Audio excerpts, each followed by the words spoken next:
사랑하는 성도 여러분, 성경 묵상 시간입니다. 오늘은 고린도전서 15장에서 16장을 읽으며 기도문으로 시편 25편을 함께 읽게 됩니다. 고린도전서의 내용을 살펴보면 고린도전서 15장은 부활장이라 불립니다.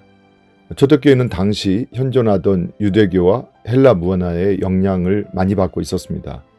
그런데 유대교의 한 분파인 사두개인들은 영혼의 불멸과 육체의 부활을 부인하였습니다. 이런 사상은 자연히 초대 기독교 안에서 하나의 거침돌 역할을 하였습니다. 특히 구약시대의 이스라엘 사람들은 사람이 죽으면 하나님과 사람들로부터 단절된 세계인 음부로 들어간다고 믿어 부활에 대해서는 회의적이었습니다. 한편 헬라인들은 영혼의 영원성을 믿었으나 육신의 부활은 믿지 않았습니다. 따라서 그들의 영생이란 육신을 벗어버리고 영혼만의 존재로 변하는 것이었습니다. 그들은 개인적 영생은 없고 단지 절대자에게서 왔던 생명이 생명의 원천인 절대자에게로 돌아가 흡수된다는 사상을 소유하고 있었습니다.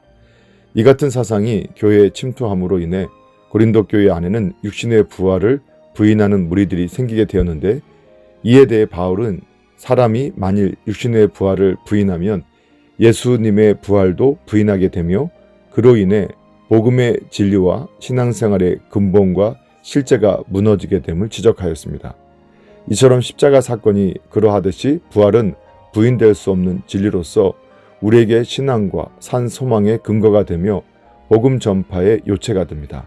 만일 그 진리를 믿지 않는다면 믿지 않는 자에게는 결코 부활의 아침이 도래할 수 없을 뿐더러 영원한 허무와 죽음만이 남게 됩니다.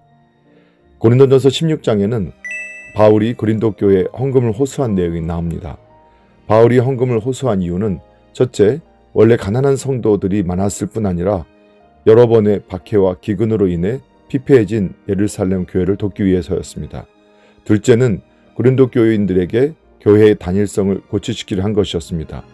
즉 바울은 고린도 교인들에게 인종이 다르거나 사는 지역이 다르더라도 모두가 그리스도 안에서 한 형제이기 때문에 서로 돌보고 도울 책임이 있음을 깨우치려 했습니다. 그러므로 바울의 교회가는 편협한 개교회주의를 탈피하여 그리스도 안에서 하나가 되는 교회 일치주의였습니다. 셋째, 성경이 강조하고 있는 기독교의 실제적 교훈인 사랑을 실천하려는 것이었습니다. 바울은 그 헌금 모금을 통해 고린도 교인들에게 이수에 대한 사랑과 덕을 실천할 기회를 주려고 하였습니다. 이와 같이 교회의 선교 프로그램 중에 새로운 교회의 개척과 다양한 사업의 전개도 중요하지만 교인들 상호 간의 사랑으로 하나가 되어 그 사랑의 빛을 사회의 그늘진 곳에 전할 수 있는 선교 내용도 구비되어야 할 것입니다.